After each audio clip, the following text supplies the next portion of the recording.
আমি শামীমা আক্তার, সরকারি KM college, ভাঙা ফরিদপুর, সমাজকর্ম বিভাগ। আমার প্রিয় শিক্ষার্থীবৃন্দ, তোমরা কেমন আছো? আশা করি আল্লাহর অশেষ রহমতে তোমরা ভালো আছো।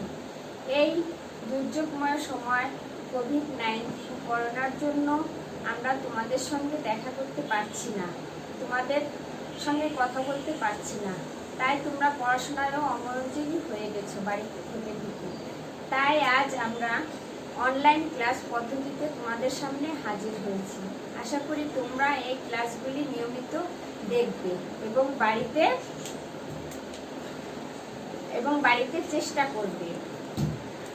তা আজ আমি আলোচনা করব তোমাদের জন্য একাদশ শ্রেণীর প্রথম পত্র সমাজকর্ম নিয়ে। আজ আমি আলোচনা করব তোমাদের, আজ আমি যে অধ্যায়টা আলোচনা করব এখান থেকে তুমি এই আলোচনার মধ্যে তোমরা জানতে পারবে, বুঝতে পারবে সমাজকর্ম কি, সমাজকর্মের লক্ষ্য উদ্দেশ্য কি, সমাজকর্ম পাঠের প্রয়োজনীয়তা।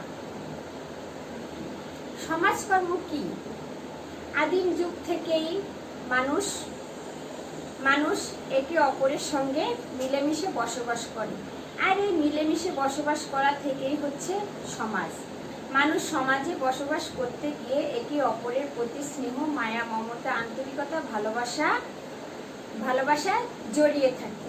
আর এই আন্তরিকতা, স্নেহ, মমতা, ভালোবাসা থেকেই শুরু হয়েছে সমাজ কল্যাণমূলক কার্যাবলী। মানুষ সমাজে একা বসবাস করতে পারে না, তাই মানুষ একে অন্যের সঙ্গে মিলেমিশে থাকে। আর এই মিলেমিশে থাকতে গিয়েই মানুষ দেখা যায় একে অন্যের উপকার করে থাকে। আর এই উপকারটাই হচ্ছে সমাজ কল্যাণ। আদিম যুগ থেকেই দেখা গেছে যে মানুষ বিভিন্ন ধরনের ব্যক্তিগত সহানুভূতি, মানবতাবোধ ও ধর্মীয় অনুপ্রেরণা থেকে সমাজ কল্যাণমূলক কার্যাবলী পরিচালিত হয়ে আসছে। আর এই সমাজ কল্যাণের আধুনিক রূপই হচ্ছে সমাজকর্ম। মূলত সমাজ কল্যাণের বৃহৎ কার্যাবলী পরিচালনার বৈজ্ঞানিক পদ্ধতি হচ্ছে সমাজকর্ম। সহজভাবে বলা যায়, সমাজকর্ম এমন একটি সাহায্যকারী পেশা যা মানুষকে এমনভাবে সাহায্য করে যে তারা নিজেরাই নিজেদের সাহায্য করতে পারে। সমাজকর্মের ধারণায় ওয়াল্টার আর্থার ফ্রিডল্যান্ডার বলেন, সমাজকর্ম বৈজ্ঞানিক জ্ঞান ও মানবিক সম্পর্ক বিষয়ক দক্ষতা সম্পন্ন এমন এক পেশাদার সেবাকর্ম যা ব্যক্তিকে একক ও দলীয়ভাবে ব্যক্তিগত ও সামাজিক সন্তুষ্টি ও স্বাধীনতা লাভে সহায়তা করে। সমাজকর্ম বিশ্বকোষ এনসাইক্লোপিডিয়া অফ সোশ্যাল ওয়ার্কের সংজ্ঞা অনুযায়ী সমাজকর্ম এমন একটি সুসংগঠিত প্রচেষ্টা যা ব্যক্তি ও পরিবারকে সমষ্টির সাথে সামঞ্জস্য বিধানে সহায়তা করে। একইভাবে সমষ্টিকেও ব্যক্তি ও পরিবারের প্রয়োজন পূরণে উপযোগী করে তোলে। এখন বুঝতে পারছো তোমরা সমাজকর্মটা কি? এখন আমরা আলোচনা করব সমাজকর্মের লক্ষ্য ও উদ্দেশ্য। সমাজকর্মের লক্ষ্য ও উদ্দেশ্যগুলি হচ্ছে সমাজকর্মের শিক্ষার্থীদের মধ্যে সামঞ্জস্য বিধানমূলক আচরণ সৃষ্টি করা ও সমাজকর্ম শিক্ষার অন্যতম একটি লক্ষ্য। সমাজকর্মের শিক্ষার্থীরা যাতে সমাজের প্রতিটা মানুষের সাথে সামঞ্জস্য বিধান করে চলতে পারে, খাপ খাইয়ে চলতে পারে, সেই শিক্ষাই সমাজকর্মের শিক্ষার্থীদের দিয়ে থাকে। সমাজকর্মীর দ্বিতীয় একটি লক্ষ্য উদ্দেশ্য হচ্ছে শিক্ষার্থীদের চিন্তা, কল্পনা, অনুভূতি তথা মানসিক উন্নতি সাধন করা, যাতে তারা সমস্যা বিশ্লেষণে আত্মসচেতনতা, সুসম্পর্ক, সহানুভূতি প্রভৃতি বিষয়ে দক্ষতা অর্জনে সক্ষম হয়। শিক্ষার্থীদের আচরণের বিকাশ ঘটানো।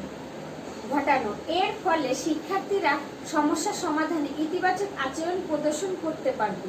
শিক্ষার্থীরা যে কোনো সমস্যার ক্ষেত্রে এমন এক ধরনের আচরণ প্রদর্শন করতে পারবে যাতে সমস্যাটা যে আসলে একটি সমস্যা, কোন ধরনের এই সমস্যাটি কোন ধরনের সমাধান পাওয়ার যোগ্য, কিভাবে এই সমস্যাটি থেকে উত্তরণ ঘটানো সম্ভব, শিক্ষার্থীরা যাতে সেটি বুঝতে পারে। শিক্ষার্থীদের জ্ঞানের বিকাশ। এর ফলে শিক্ষার্থীরা অর্জিত জ্ঞানকে সমস্যা সমাধানে কর্মকাণ্ডে ব্যবহারের দিক নির্দেশনা প্রদান করতে পারে। শিক্ষার্থীদের বৈজ্ঞানিক প্রক্রিয়ার সাথে যোগাযোগ স্থাপন করে সর্বোৎকৃষ্ট পন্থায় সমস্যাগ্রস্ত ব্যক্তির কাছে সেবা পৌঁছানো সম্ভব। যেমন মনে করো যে আজ আমরা তোমাদের অনলাইন ক্লাস পদ্ধতিতে হাজির হয়েছি যাতে তোমাদের পড়াশোনাগুলো আমরা সলভ করতে পারি। এই যে এটি একটি বৈজ্ঞানিক পদ্ধতি, তাই না? সমাজকর্ম শিক্ষা তাত্ত্বিক ও ব্যবহারিক উভয় দিকেই দৃষ্টিপাত করে। এর ফলে এর জ্ঞান ছড়িয়ে দিতে চায়। সমাজকর্ম যেমন তাত্ত্বিক জ্ঞান দেয়, আবার পাশাপাশি ব্যবহারিক জ্ঞানের মাধ্যমেও তাদের জ্ঞান ছড়িয়ে দেওয়া হয়, বিকশিত করা হয়। যেমন মনে করো একজন ডাক্তার 4 বছরের কোর্স ডাক্তারি পড়াশোনা করে করানোর পরে পরবর্তীতে তাদেরকে আবার ইন্টার্নির মাধ্যমে তাদেরকে সেবাদান পদ্ধতি শিক্ষা দেওয়া হয়। সমাজকর্ম ঠিক সমাজকর্মের ছেলে মেয়েদের তাত্ত্বিক জ্ঞানের পাশাপাশি ওই ধরনের সমস্যা সমাধান করার জন্য বিভিন্ন ধরনের ব্যবহারিক প্রশিক্ষণ দেওয়া হয় যাতে সমাজের প্রতিটা মানুষ নিজেই নিজের সমস্যা সমাধানে উদ্বুদ্ধ হয় এবং পারে। এখন বোঝা গেছে আমার প্রিয় শিক্ষার্থীরা সমাজকর্মের লক্ষ্য ও উদ্দেশ্য কি? সহজ লাগছে না? এখন বাড়িতে একটু দেখবা, হয়ে যাবে। এখন আমরা আলোচনা করব সমাজকর্ম শিক্ষার প্রয়োজনীয়তা। সমাজকর্ম শিক্ষার প্রয়োজনীয়তা কি কি আমরা প্রথমেই দেখো সমাজকর্ম শিক্ষার প্রয়োজনীয়তা। সমাজ সম্পর্কিত জ্ঞান অর্জন, সামাজিক সমস্যার সমাধান ও প্রতিকার, সামাজিক দায়িত্ব ও কর্তব্য সচেতনতা, সামাজিক ভূমিকা পালন, সম্পদের সদ্ব্যবহার, সামঞ্জস্য বিধান, সামাজিক কুপ্রথা ও কুসংস্কার দূরীকরণ, সামাজিক নীতি ও পরিকল্পনা প্রণয়ন, পেশাগত সমাজকর্মী তৈরি, স্বাবলম্বী মনোভাব সৃষ্টি, মানব জীবনের সামগ্রিক কল্যাণ, পরিবার কল্যাণ, মানব সম্পদ উন্নয়ন, অবহেলিত শ্রেণীর স্বার্থ রক্ষা, সৌহার্দ্যমূলক সামাজিক পরিবেশ সৃষ্টি, সামাজিক বিজ্ঞানের জ্ঞানের উৎস, সমাজকর্মে উচ্চ শিক্ষা। এগুলি হচ্ছে সমাজকর্ম শিক্ষার প্রয়োজনীয়তা। এখন দেখো সমাজ সম্পর্কিত জ্ঞান অর্জন আমরা আলোচনা করি। সামাজিক প্রয়োজনীয়তা, সমাজকর্ম শিক্ষার প্রয়োজনীয়তার ক্ষেত্রে সমাজ সম্পর্কিত জ্ঞান অর্জন অত্যন্ত জরুরি। আমরা সামাজিক জীব, আমরা মানব সমাজ সামাজিক জীব হিসেবে আমরা সমাজে বসবাস করি। আমরা সবাই সমাজের সদস্য, কিন্তু সমাজে বসবাস করেও সমাজ সম্পর্কে তেমন অবহিত নই আমরা। সমাজকর্ম সামাজিক কাঠামো সম্পর্কিত যাবতীয় বিষয় নিয়ে আলোচনা করে। সামাজিক অবস্থা, সামাজিক প্রক্রিয়া, সামাজিক আন্তঃক্রিয়া, সামাজিক রীতিনীতি, সামাজিক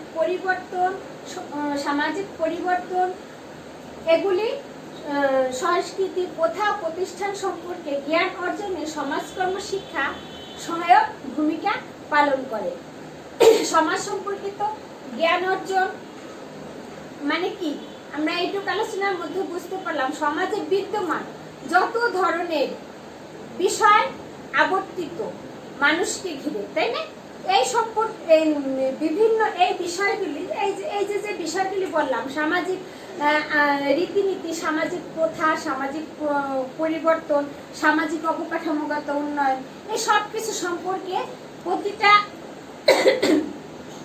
মানুষের অবগত হতে হবে, জানা দরকার, তাই না?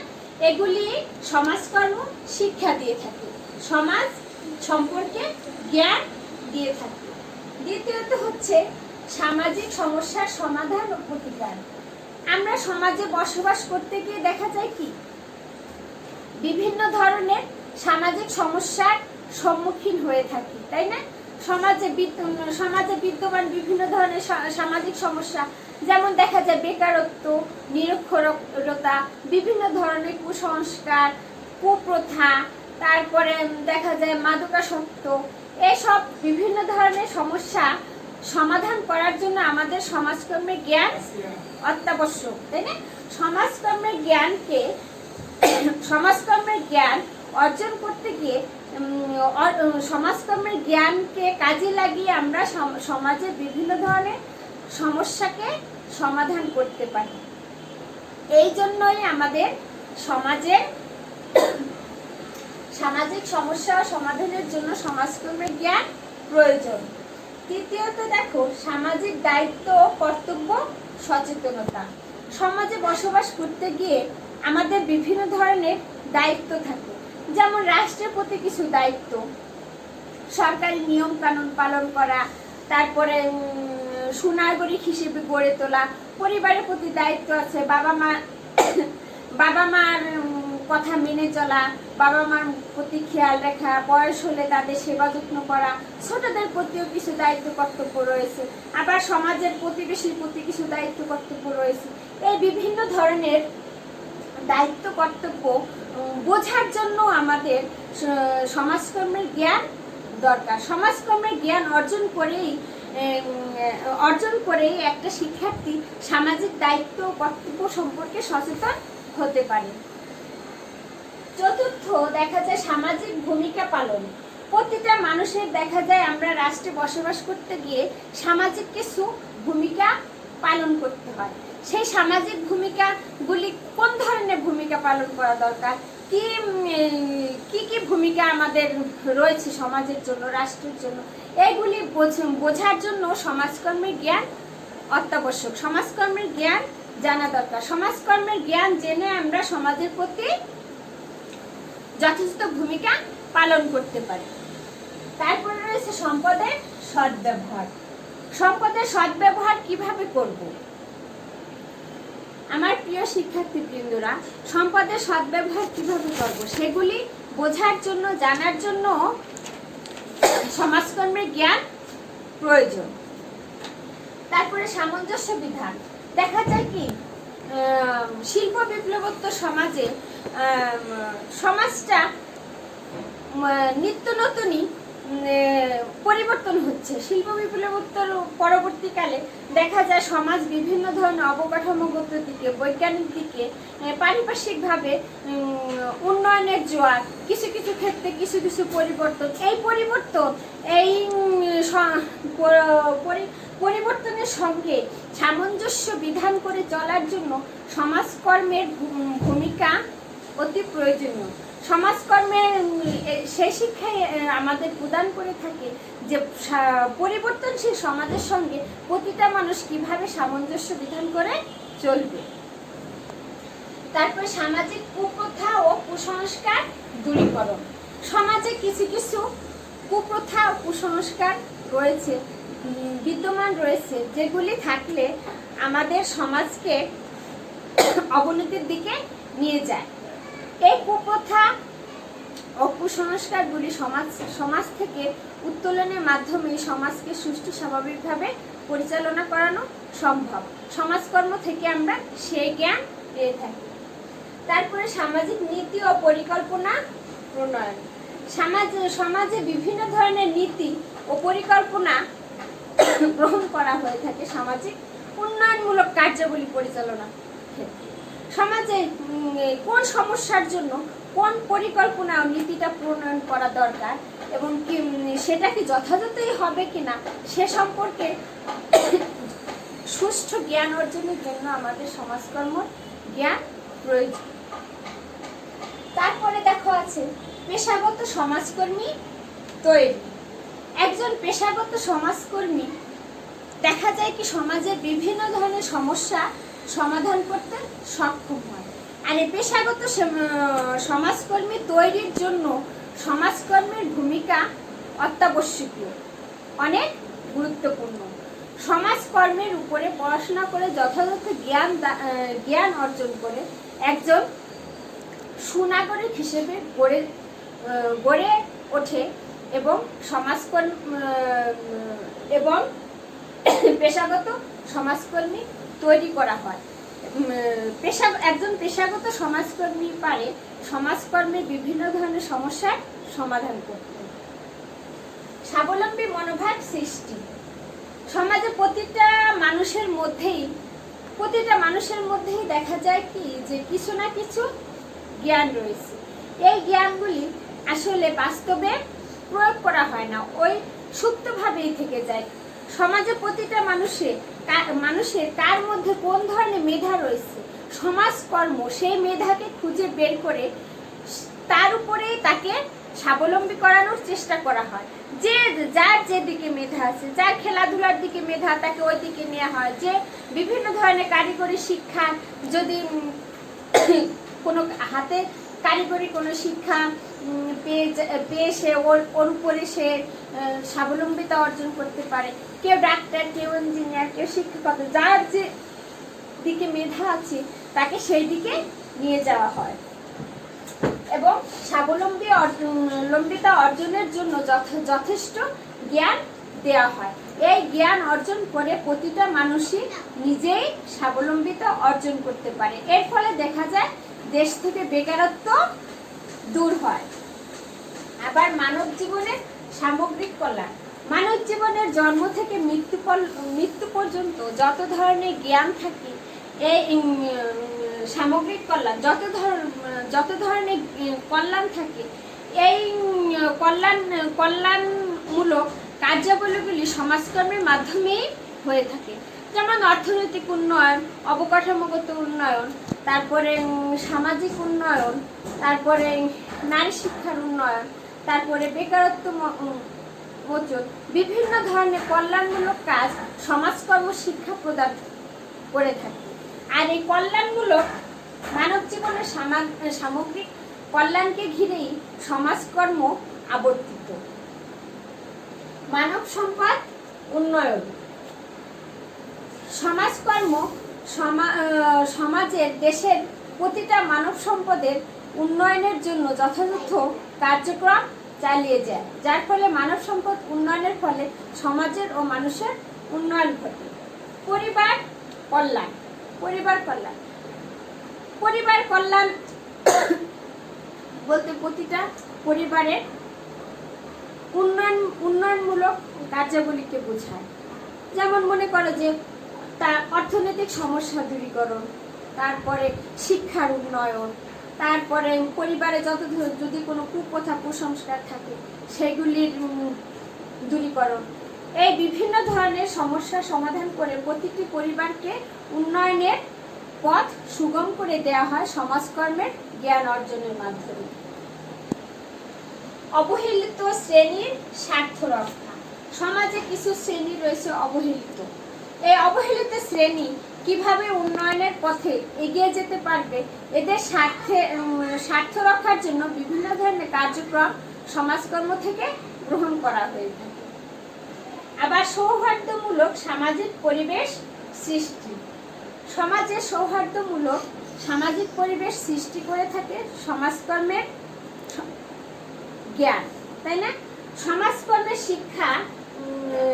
শিক্ষা লাভ করে সমাজের প্রতিটা মানুষ সুন্দর একটা সামাজিক পরিবেশ তৈরি করে, যাতে পাড়া প্রতিবেশী প্রতিটা মানুষের সঙ্গে খাপ খেয়ে চলতে পারে, আন্তরিকতার সাথে মিলেমিশে চলতে পারে। এভাবে সুন্দর একটি সৌহার্দ্যমূলক পরিবেশ তৈরি করে। সামাজিক বিজ্ঞানের জ্ঞানের উৎস। সামাজিক বিজ্ঞানের জ্ঞান সম্পর্কে জানার জন্য সমাজকর্ম শিক্ষার গুরুত্ব অনেক। সমাজকর্ম যেমন একদিকে সমাজের মানুষের সমস্যা নিয়ে আলোচনা করে, ওই সমস্যাগুলি কিভাবে বৈজ্ঞানিক পদ্ধতিতে সমস্যাগুলি সমাধান করা যায়, পুনরায় আর সমস্যাগুলি না ঘটে এবং কিভাবে সমস্যাগুলি থেকে উত্তরণ হয়ে ওঠা যায় তা বৈজ্ঞানিক পদ্ধতির আলোকে আলোচনা করে যথাযথ জ্ঞান দান করে, এমনভাবে জ্ঞান দান করে যাতে সমস্যাটি সুন্দরভাবে সমাধান হতে পারে এবং পুনরায় আর সমস্যা তৈরি না হয়। যেমন মনে করো ভিক্ষাবৃত্তি প্রথা। ভিক্ষাবৃত্তি প্রথার মাধ্যমে একটা মানুষ তো শুধু নিচের দিকেই চলে যায়, কিন্তু সমাজে কোনো ভিক্ষুক না থাকে, সমাজকর্ম সেটাই আলোচনা করে, কোনো ভিক্ষুক না থাকে যাতে সে তার যে মেধা জ্ঞান রয়েছে সে তার মেধা জ্ঞানকে কাজে লাগিয়ে নিজের সমস্যা নিজেই সমাধান করতে পারে, যাতে নিজেই নিজেকে স্বাবলম্বী করে তুলতে পারে। বিজ্ঞান আজ এই পর্যন্তই, আগামীতে আবার দেখা হবে। তোমরা ভালো থেকো।